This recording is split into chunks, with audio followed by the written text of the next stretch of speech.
السلام عليكم ورحمة الله وبركاته. النهاردة هنعمل مع بعض فيديو جديد وحلقة جديدة. هنعمل مع بعض البطاطس بالبوريه بالكفتة.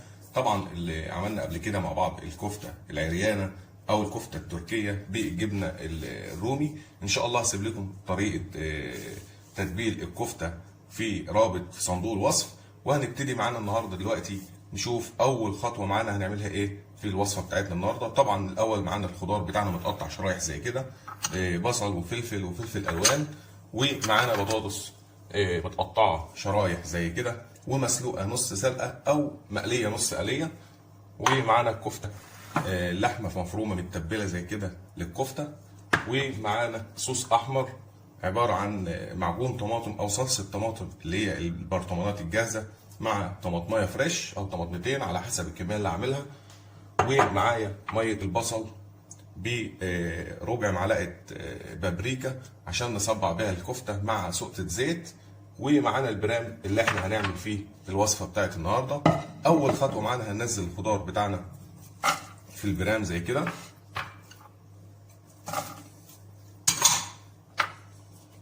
وهنبتدي نفرد الخضار بتاعنا في ارضيه البرام زي ما حضراتكم شايفين بالطريقه دي. وبعد كده هنجيب البطاطس بتاعتنا ونبتدي نرصها في البرام بالشكل ده. عشان ما اطولش عليكم هرص البطاطس وارجع مع حضراتكم ان شاء الله واحنا بنصبع الكفته. رجعنا مع حضراتكم تاني بعد ما رصينا البطاطس على وش الخضار زي ما حضراتكم شايفين. هنبتدي ننزل بعد كده بالصوص اللي قلت لحضراتكم عليه او الصوص الاحمر اللي قلت لحضراتكم عليه من شويه بالشكل ده، لحد ما نغطي البطاطس بتاعتنا كلها.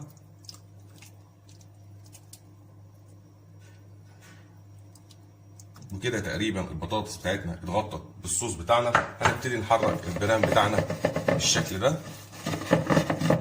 عشان الصوص بتاعنا يتوزع في الارضيه مظبوط.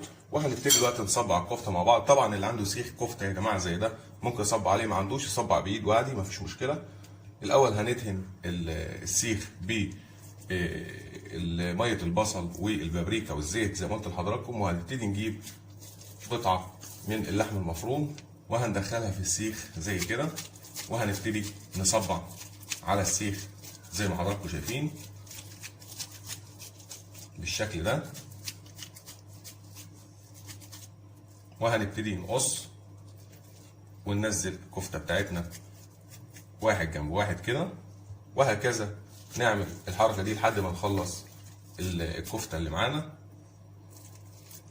وهنصبع تاني بالشكل ده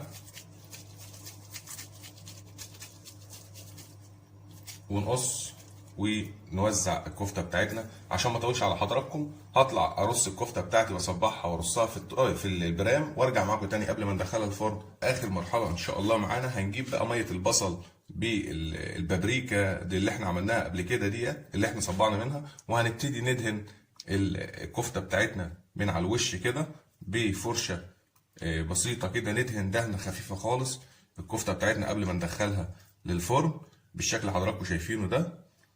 وبعد كده هندخل الفرن ونرجع مع حضراتكم ان شاء الله ونشوف النتيجه بتاعتنا هتكون ايه. يا رب ان شاء الله الوصفه دي تعجبكم باذن الله. هسيبكم بقى واروح على الفرن عشان ندخل الطاجن اللذيذ ده وارجع معاكم تاني.